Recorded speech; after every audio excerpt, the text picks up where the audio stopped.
एक महान नाम, देवी गंगा के पुत्र स्वयं बृहस्पति और परशुराम ने जिन्हें शिक्षा दी, एक अत्यंत महान योद्धा थे। किंतु ये महान योद्धा, इन्हें इतिहास में आज तक वो सम्मान नहीं मिला जिसके वो पात्र थे। कारण क्षय। राज सिंहासन के सेवा की प्रतिज्ञा उन्होंने ली। अब राज सिंहासन पे जो भी हो उसकी सेवा करना, उसके हर आदेश का पालन करना, ये उनकी प्रतिज्ञा है।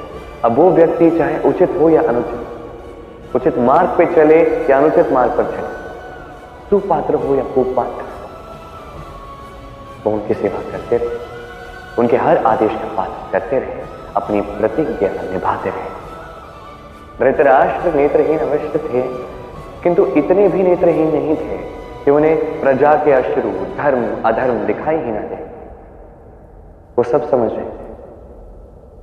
और यहां भीष्म अपनी प्रतिज्ञा में बंधे हुए थे। दुर्योधन अनुचित मार्ग पे था, तब भी उसका साथ देते रहे। और परिणाम स्वरूप आज तक इतिहास में उन्हें वो स्थान नहीं मिला, वो सम्मान नहीं मिला जिसके वो पात्र थे।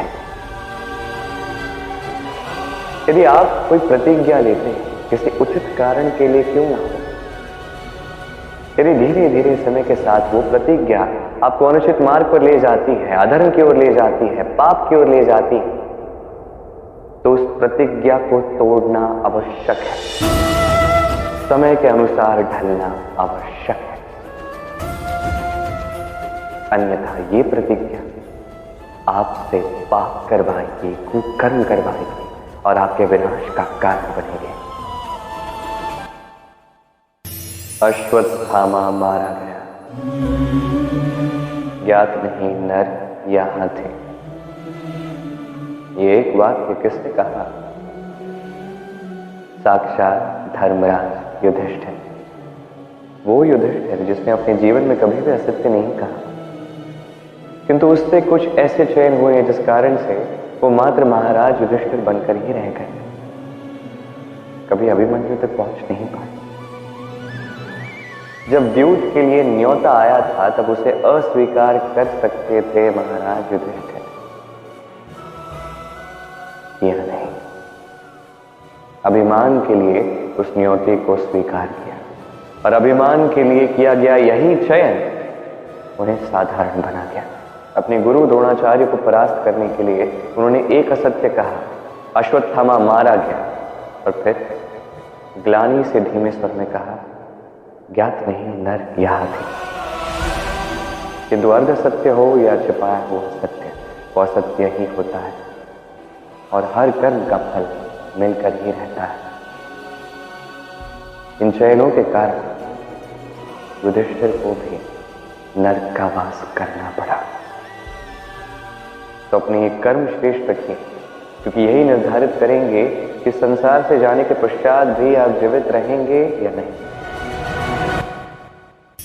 महाभारत में अनेक वीरों ने भाग लिया। ये श्रेष्ठ कुल से आए, कुछ तो बड़े बड़े राज्यों के धीश थे, कुछ देवताओं के पुत्र थे। इन सभी ने भाग लिया।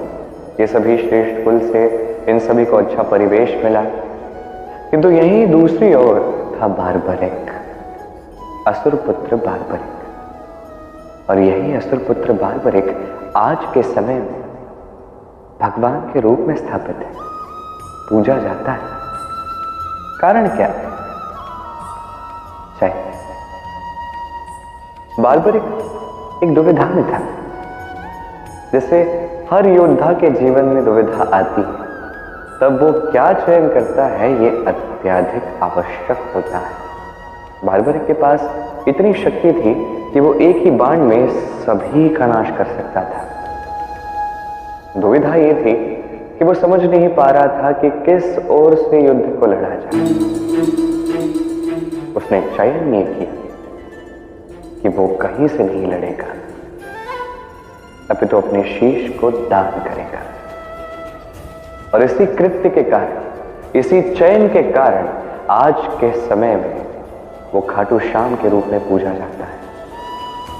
स्मरण रखिए, केवल आपका व्यक्तित्व महत्वपूर्ण नहीं है, आप कहां से आते हैं, किस कुल से आते हैं, केवल यही महत्वपूर्ण नहीं है।